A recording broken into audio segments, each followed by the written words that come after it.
for Hollywood.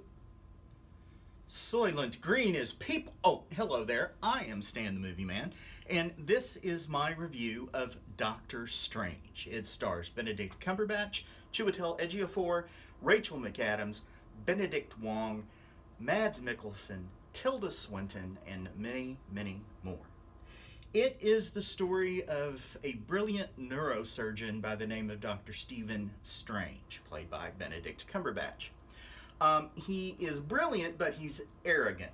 And he's afraid to take chances on some patients because he's afraid he will ruin his perfect record. He is driving to a dinner one night, some sort of medical awards banquet kind of thing, when he crashes his very expensive sports car, and the crash ends up damaging his hands severely, damaging them on the nerves are also damaged, and there's very little chance that he will regain the ability to perform neurosurgery because his hands shake. He hears of a guy who was able to come back from a spinal cord injury from one of his physical therapists. He's told about Jonathan Pangborn, played by Benjamin Bratt, who was in a wheelchair but now can walk.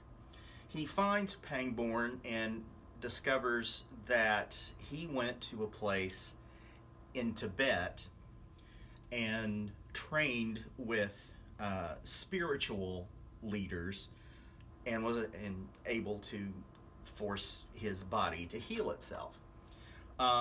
He goes to Tibet, and there he meets Mordo, played by Chiwetel Ejiofor, who leads him to the Ancient One, played by Tilda Swinton. And she explains to him the idea of the metaphysical realm over which she and others tap into and are able to control. But there's danger in the metaphysical realm, and one of those dangers is a former student of the Ancient Ones, a guy named Caecilius, played by Mads Mikkelsen.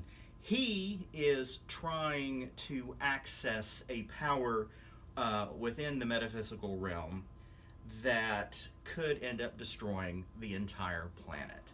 And it's up to the Ancient One and the practitioners of magic to stop him from doing so. This is a pretty typical Marvel movie, at least as far as establishing a new hero in Doctor Strange. It has some very trippy visuals. It's kind of like an Escher painting or drawing, where things that are physically impossible occur in 3D space. There's a chase and fight scene that occurs in this bizarre realm that is pretty impressive to look at. It must have been extraordinarily complicated to shoot when they were making the movie. I mean, it isn't. Doctor Strange isn't a great Marvel movie, but it's certainly a passable Marvel movie. I think in part because Doctor Strange is not a terribly likable guy.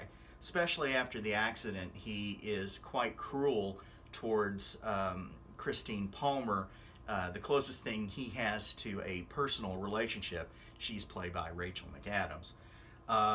And he's just a terrible, terrible person.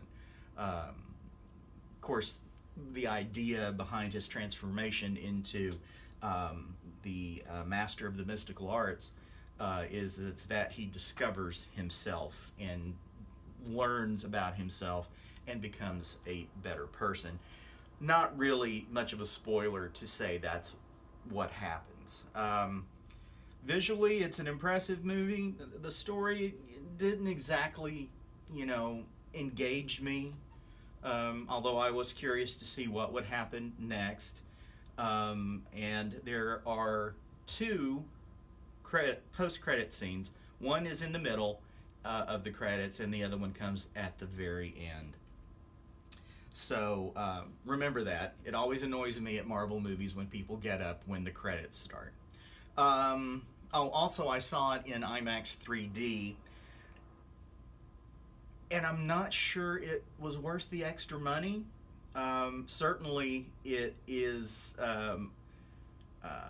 Seeing it on a large screen, super large screen, is more encompassing. You feel more involved in the movie a little bit.